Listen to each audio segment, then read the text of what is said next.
There are have been five national projects set up over the last few years, and they provide the principles within which we in Derbyshire have applied to our scheme. I think in our view it simply makes sense to ensure that the right services and people are working properly together, not only to meet offenders' needs, but to manage antisocial and criminal behaviour better.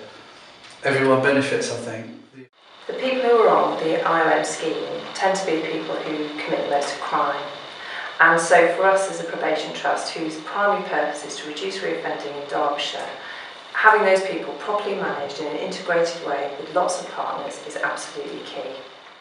We generally work to 7 areas or services which research shows are important in helping offenders desist from crime. Now, those 7 services tend to be accommodation services, drug services, alcohol, employment training and education, health and mental health services, finance, benefit and debt, and children and families.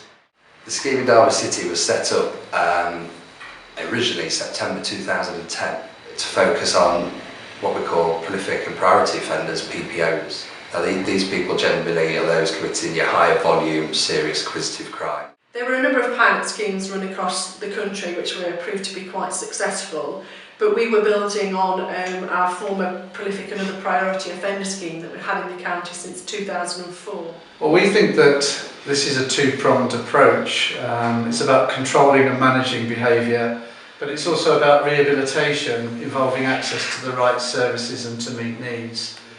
So the integration is across community and custody, but it's also within a range of services in the community as well. How many offenders are managed in the county scheme? We look to manage a maximum of 300 offenders. In the Derby City scheme at any one time, as a rule of thumb, you're looking at about 250 offenders. What is integrated about the IOM scheme? First, the key aspect of integration is that we're co-located. So my team at Ilkeston has a police officer working in the room with us, which is a very new thing for us and has been a great development for IOM. We're also integrated with colleagues in the prison. And then lastly, we integrate with our partners via a daily tasking meeting. So it means that the whole thing between the 7 pathways can all link together quite closely. I think the other way in which it very directly can be a benefit is that it can mean they get access to services sometimes in a more speedy way than others. One of the benefits from the offender's point of view is that they have a specific point of contact who they work with on a daily basis, weekly basis, that they're not having to speak to different agencies over different periods of time. So it's a coordinated approach that supports the offender and makes sure everything is seamless from their point of view as well. What are the benefits of the IOM scheme in the context of community safety in Derbyshire? Well, obviously reduced numbers of victims of crime in local communities, improved management of offenders, and there's a knock-on benefit as well to their families and friends if they're not re-offending. Better integrates offenders back into their communities. So it's about agencies coming together and working collaboratively, the police, probation, wider agencies such as treatment providers and housing providers to work with this group of people to reduce their risk of reoffending.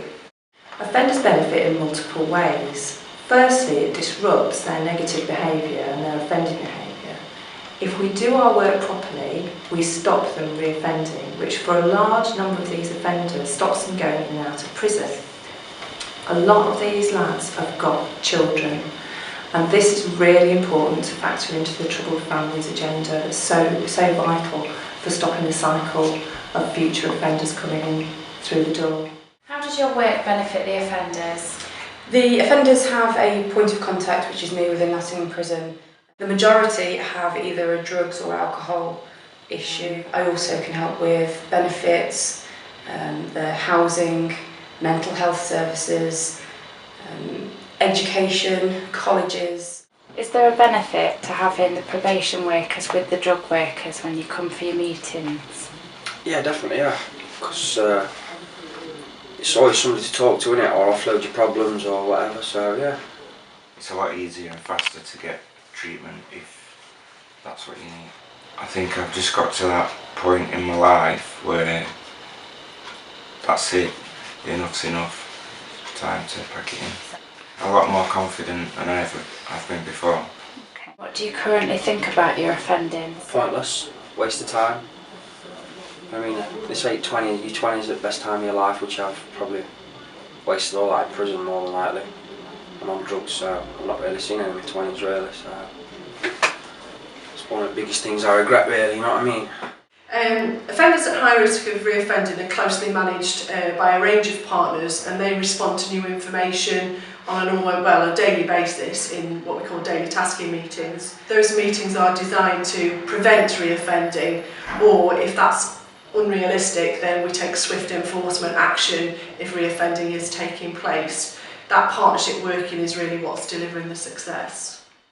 But we've also set up local meetings on a monthly basis, what we call monthly panels, and they support the daily tasking meeting, and they report to the IOM Strategic and Implementation Group, which has ultimate responsibility for seeing the continuation of the scheme. At our IOM panel, we always look at who's due to be released from prison in the next 2 months. We've got housing providers there at the meeting, we've got drug treatment services at the meeting. We all put a plan together, which I think it gives them a very joined up experience in which they can access services quickly. I think ultimately we're working to encourage offenders to build what we call social capital, their ability to link into services in the community, and take more legal, pro-social rather than anti-social and criminal ways in approaching life. So that's what we're trying to do. One of the key positives is the close work with the police and the local authority. And without a doubt, having police officers embedded in probation offices has made a huge difference to the information sharing. That's directly leading to fewer victims in Derbyshire. For me, the key positive is the information sharing and what we do with that information. Intelligence is coming in far quicker than it ever did do, giving us the opportunity to act on that. The police alone can't tackle and manage the offenders. It's the multi-agency approach and that sharing of information around the table on a regular basis, the gathering of the intelligence to actually change the behaviour of the offenders. It's about using the resources of different agencies effectively to respond in a 24-hour real-time way to changes in the risks and needs of offenders. In a way, I'd say out of 100%, I'd say they've probably gave me what can I say, 20% are helping me. But that's all I needed, you know what I mean? I didn't need like them giving me 90%, because that other 80%'s got to come from me, you see, so you've got to want to do it yourself, haven't you? I go and have a conversation with the person in prison, find out how they are, what are they doing, what's gone wrong, what services they need, whether they're likely to reoffend. A lot of them are very scared about going out. They don't like to say, but it's because they don't know where they're going to go or what they're going to do. And how did you feel about coming home out of prison this last time? I'm full of emotion really, apprehensive, scared, happy. Sometimes I'll visit them in prison before they're due to be released. I'll also see them when they first come out. The other thing which actually works very well is the collection of prisoners from Nottingham Prison. When somebody's released, generally the first 24, 48 hours is a very difficult time for them, and if they don't get to the services straight away, they fall off. So we collect the prisoner from the prison, they know that they're going to be collected, and then the IOM coordinator, depending on what the needs of the offender is, will take them to any other appointments that I've also set up for them on the first day. You know, if they've been in prison for any length of time, it can be a big shock to them when they first come out. And we just want to make sure that they aren't going to cause any further problems. Well, the most important aspect of the scheme is that there will be fewer victims of crime. We do need to listen to their needs and their expectations as to how we can provide support for them. And of course they tell us that they don't want the offence to happen again. So when we work with the offenders, that helps to reduce their cycle of behaviour and offending. It also feeds nicely into the restorative justice process. So many of our IOM offenders can become involved in that restorative process with victims. Of course, trying to reduce the number of crimes, which reduces the number of victims and makes the community a safer place to live. We can see from the data that The number of serious crimes is reducing in the areas that have got IOM schemes, and that's got to be a good thing for people living in the local area. We had a 28% reduction in the number of offences committed by the IOM cohort in the first year, and that's 192 fewer victims of crime. When we last looked at a 12-month rolling period, there'd been a 26% reduction in reoffending, and that was 155 offences fewer committed. IOM is still very much gaining ministerial support, keen to take it forward and to widen the breadth of offenders that we can manage on IOM. We can't afford to retrench and we can't afford to withdraw our staff from these schemes because they're shown to work so positively.